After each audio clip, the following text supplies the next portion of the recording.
রেস্টুরেন্টের স্টাইলে chicken lollipop খেতে চান তাহলে সম্পূর্ণ ভিডিওটি দেখতে থাকুন। নমস্কার, আমি সুতপা। আপনাদেরকে আবারও স্বাগত জানাই সুতপার রান্নাঘরের আরও একটি নতুন রেসিপিতে। আজকের রেসিপিতে আমি দেখাতে চলেছি রেস্টুরেন্টের স্টাইলে চিকেন ললিপপ।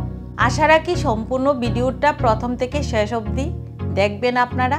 চিকেন ললিপপটা বানানোর জন্য এখানে আমি 4টি লেগ পিস নিয়েছি আর 2টো ডানা নিয়েছি। কি করে বানাচ্ছি আপনারা দেখতে থাকুন। প্রথমে আমি বয়েল করতে বসিয়ে দেব। চিকেন ললিপপটা বানানোর জন্য আমি বয়েল করতে বসিয়ে দিলাম, তাই দিয়ে দিচ্ছি কিছুটা জল আর দিয়ে দিচ্ছি কিছুটা নুন, যাতে ভালোভাবে সেদ্ধ হয়ে যায়।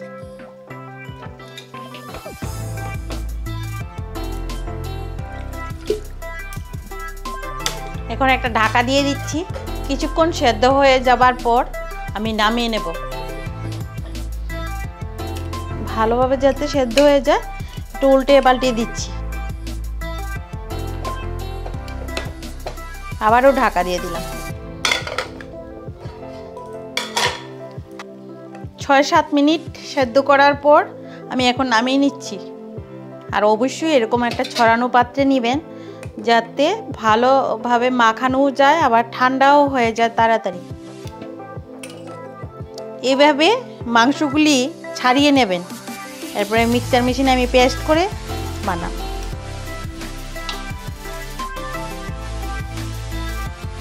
আপনারা ইচ্ছে করলে আবার এরকম করে বানানো যায়। আমি এইভাবে বানাবো না, আমি কিমার মতো করে নেব, তারপর বানাবো। সবগুলো ছাড়িয়ে আপনাদেরকে দেখাচ্ছি। চিকেন লেগ পিসগুলো সেদ্ধ হয়ে যাবার পর এই চিকেনগুলো আলাদা করে একটা মিক্সচার জারে নিয়ে নিয়েছি। এখন এগুলো পেস্ট করে নেব। এগুলোর সাথে আমি 4-5 পিস পাউরুটিও দিয়ে দিচ্ছি, একসাথে পেস্ট করে নেব।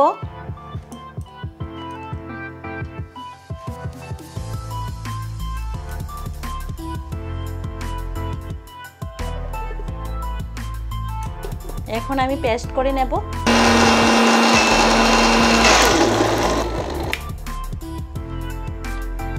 হয়ে গেছে, আমি এখন নামিয়ে নিচ্ছি, ঢেলে নিচ্ছি। এখন আমি তো ব্রেড দিয়ে কিমাটা করেছি, আপনার ইচ্ছে করলে বয়েল করা আলু দিয়েও করতে পারেন। এখন যা যা ইনগ্রিডিয়েন্টস লাগবে সব একে একে দিয়ে দিচ্ছি, আপনারা দেখতে থাকুন। দেখুন কত সুন্দর হয়েছে।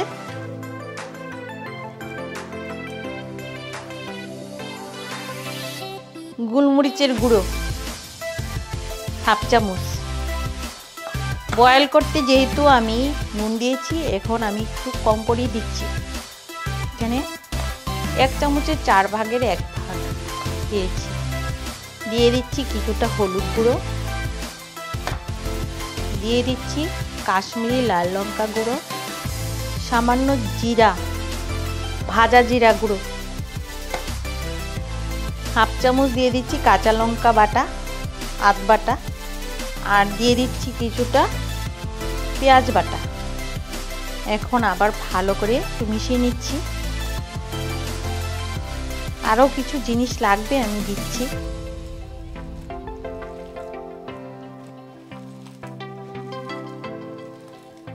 আর দিয়ে দিচ্ছি কিছুটা চাট মশলা। আপনারা এই চাট মশলার বদলে কিছুটা লেবুর রসও দিতে পারেন।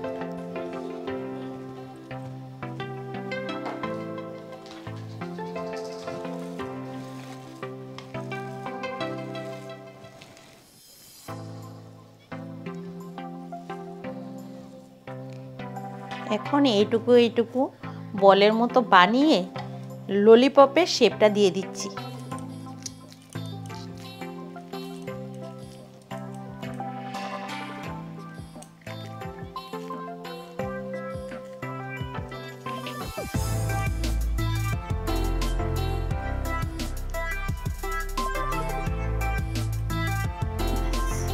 একটা হয়ে গেল, আর একটা দেখিয়ে দিচ্ছি।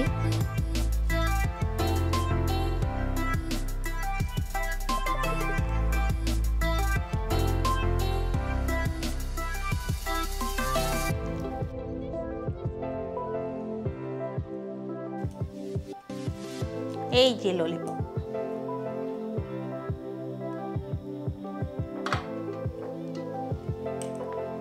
একে একে আমি সবগুলো বানিয়ে নিচ্ছি, তারপরে আবার সবগুলো একসাথে দেখাবো।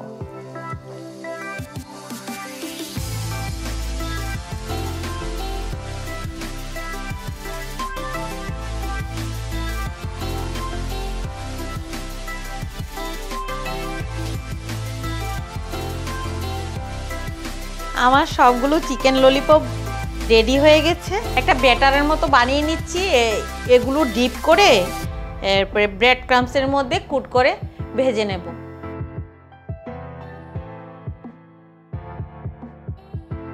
আর এই ব্রেড ক্রাম্বসটা আমি ঘরেই বানিয়ে নিয়েছি ব্রেড দিয়ে। আপনারা ইচ্ছে করলে কিনেও আনতে পারেন, আবার নিজে ঘরেও তৈরি করে নিতে পারেন। পাউরুটিগুলি সেকে একটু মিক্সচার গ্রাইন্ডারে ঘুরিয়ে নিলেই ব্রেড ক্রাম্বস রেডি হয়ে যায়। আর এই ললিপপগুলি ভাজার জন্য একটা কড়াইতে কিছুটা তেল দিয়ে গ্যাসটা অন করে দিলাম। এদিকে তেলটা হিট হতে থাক। ব্যাটারটা বানানোর জন্য 2 চামচ নিয়ে নিচ্ছি বেসন, আর ময়দা দিয়ে দিচ্ছি 2 চামচ। দিয়ে অল্প অল্প জল দিয়ে একটা ব্যাটার বানিয়ে নিচ্ছি পাতলা করে।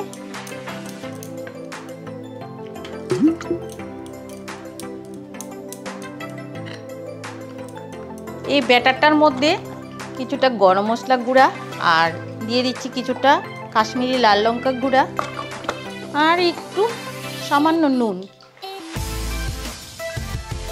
আর যেহেতু বলেছি দোকানের স্টাইলে বানাচ্ছি, তাই আমি কিছুটা ফুড কালারও দিয়ে দিলাম, তাহলে কালারটা দেখতে খুব সুন্দর হবে। দোকানের এই ললিপপগুলো এরকম থাকে কমলা কালার, তাই আমি একটু ফুড কালারও মিশিয়ে দিলাম।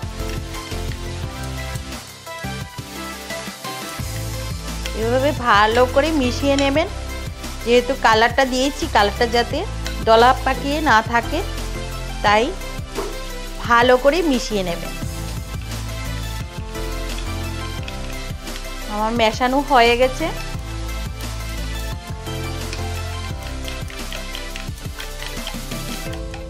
প্রথমে এটার মধ্যে ডিপ করে দেখুন কালারটা কতটা সুন্দর হয়েছে। এভাবে ডিপ করে ব্রেড ক্রাম্বসের মধ্যে এভাবে কুট করে নেবেন।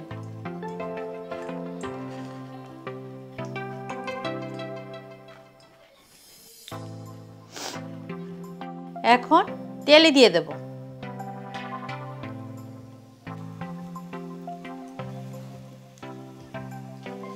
এইভাবে সবগুলো একে একে ভেজে নেব। আমি মনে করি দোকান থেকে না কিনে বাড়িতে বানিয়ে খাওয়াটাই স্বাস্থ্যকর, তাই আপনারাও বাড়িতে বানিয়ে খাবেন এবং আমাকে কমেন্ট করে অবশ্যই জানাবেন।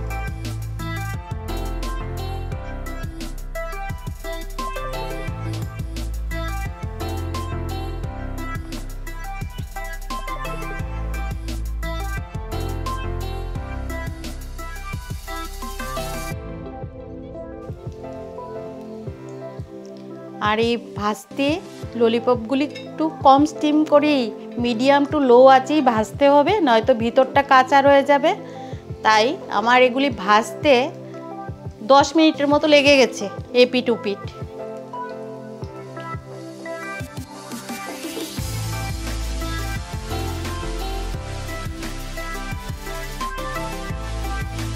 এখন বাকিগুলোও একে একে ভেজে নিচ্ছি একইভাবে।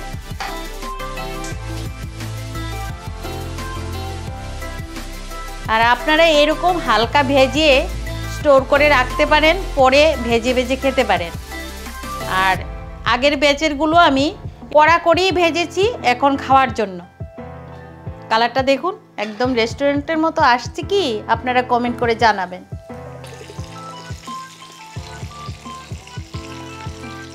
সবগুলো ললিপপই আমার ভাজা হয়ে গেছে।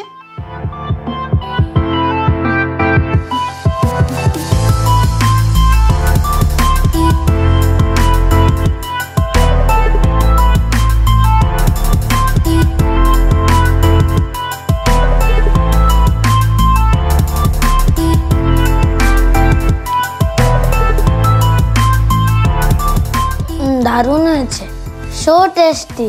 দেখতে পেলেন কত সহজ করে এই চিকেন ললিপপের রেসিপিটা তৈরি করে নিলাম। আপনারাও অবশ্যই বাড়িতে একবার ট্রাই করবেন এবং আমাকে কমেন্ট করে জানাবেন। আর যদি আপনি আমার চ্যানেলে নতুন হয়ে থাকেন অবশ্যই চ্যানেলটিকে সাবস্ক্রাইব করে বেল বাটনে ক্লিক করে দেবেন নতুন ভিডিওর আপডেট পাওয়ার জন্য। আর ভিডিওটি যদি আপনারা ফেসবুক থেকে দেখে থাকেন তাহলে অবশ্যই ফলো করে দেবেন।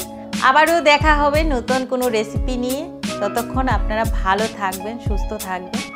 নমস্কার।